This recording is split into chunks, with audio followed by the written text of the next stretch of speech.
De débriefer la conférence de presse d'Emmanuel Macron et de Volodymyr Zelensky. On en sait davantage sur les garanties de sécurité. Je vous rappelle que 26 pays s'engagent à être présents en Ukraine en cas de cessez-le-feu. C'est ce qu'a dit Emmanuel Macron. En revanche, le soutien américain sera finalisé dans les prochains jours.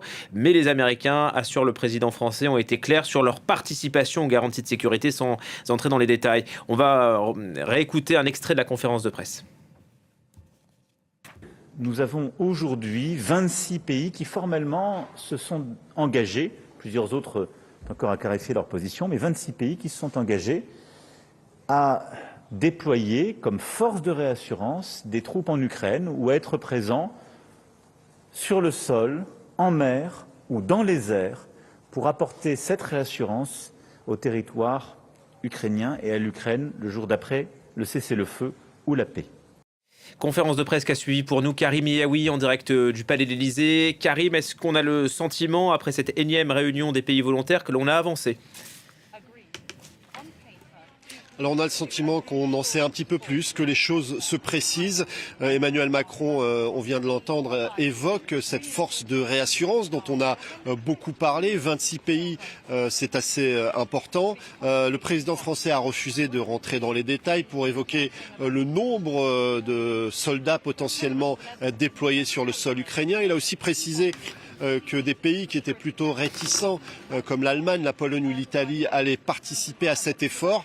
Pas forcément en ayant des hommes sur le territoire ukrainien, mais en offrant par exemple la possibilité d'utiliser des bases dans la région. Donc là-dessus, on a avancé. Le président français a réaffirmé la nécessité que l'Ukraine n'ait pas de limitation de format ou de capacité en ce qui concerne son armée. Il a aussi expliqué que désormais 60% des armes qui étaient utilisées sur le territoire ukrainien étaient d'origine ukrainienne, parfois avec des collaborations avec des pays européens. Mais clairement, c'est l'objectif premier, continuer à soutenir l'Ukraine.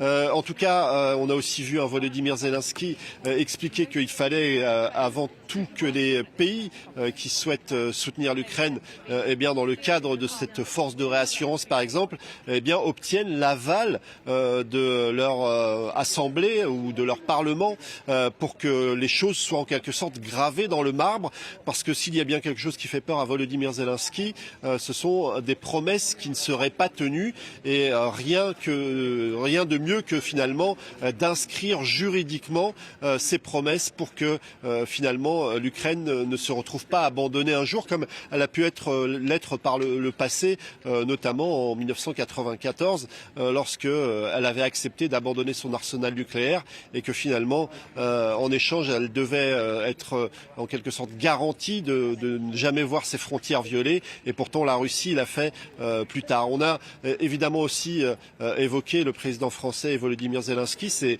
ce dialogue avec Donald Trump qui appelle les Européens à ne plus acheter de pétrole russe et évidemment à renforcer les sanctions, mais aussi à l'égard des pays qui soutiennent la Russie. Évidemment, il voulait faire référence à la Chine.